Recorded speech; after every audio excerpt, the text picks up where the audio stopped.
Assalamualaikum warahmatullahi wabarakatuh.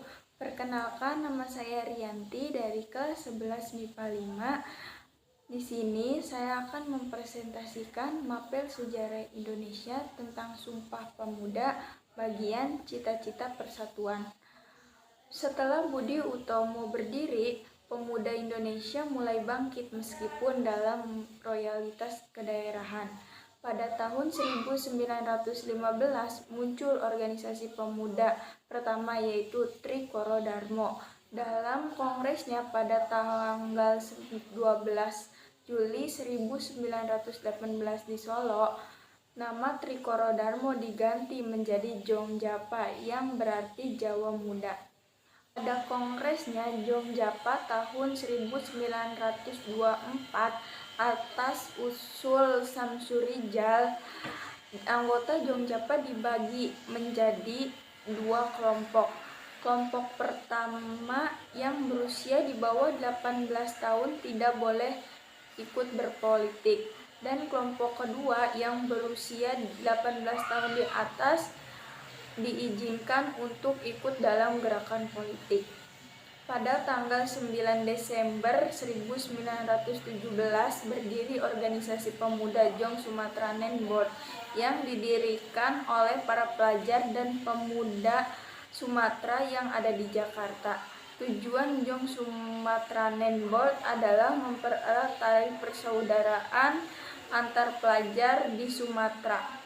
Pada tahun 1918 berdiri Jong Minahasa, kemudian berdiri Jong Cilebes Sulawesi, Jong Ambon, Jong Boema Kalimantan, menyusul berikutnya Sokarukun, organisasi pemuda di Tanah Sunda yang didirikan oleh para pelajar sekolah guru. Pada tanggal 15 November 1925 diadakan pertemuan organisasi pemuda. Dalam pertemuan tersebut hadir perwakilan dari Jongjapa, Jong Sumatranen Board, Jong Ambon, Jong Cilebes, pelajar-pelajar Minahasa, dan Sekarukun. Dalam pertemuan tersebut membahas rencana Kongres Pemuda. Pada tanggal 30 April sampai 2 Mei 1926 diadakan Rapat Besar Pemuda di Jakarta, kemudian dikenal dengan Kongres Pemuda I. Ketua Kongres Muhammad Tabrani. Tujuan Kongres adalah mencapai perkumpulan pemuda. Ketua Kongres Muhammad Tabrani. Tujuan Kongres adalah mencapai perkumpulan pemuda yang tunggal, yaitu membentuk suatu badan sentral. Dalam Kongres Pemuda I membicarakan tentang gagasan-gagasan persatuan. Tokoh yang menyampaikan seperti Soemarto yang tampil sebagai pembicara dengan topik gagasan persatuan Indonesia, Bahder Johan dengan topik kedudukan wanita dalam masyarakat Indonesia. Nona Adam menyampaikan gagasan-gagasannya tentang kedudukan kaum wanita. Dia menyampaikan gagasan-gagasannya tentang kedudukan kaum wanita. Dejak Sodivoero tentang Rafak Lumuh. Paul Pinontoan tentang tugas agama di dalam pergerakan nasional, dan Muhammad Yamin menyampaikan mengenai kemungkinan perkembangan bahasa-bahasa dan kesusastraan Indonesia di masa mendatang. Kongres Pemuda I menghasilkan keputusan yang berdasarkan, yaitu Kongres mengakui dan menerima cita-cita persatuan Indonesia.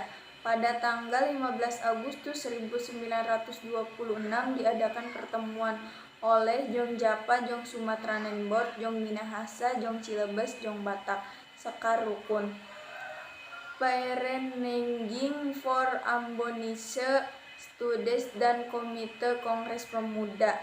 Selanjutnya dibentuk organisasi baru yang bernama Jong Indonesia, Pemuda Indonesia, yang bertujuan menanamkan cita-cita persatuan Indonesia.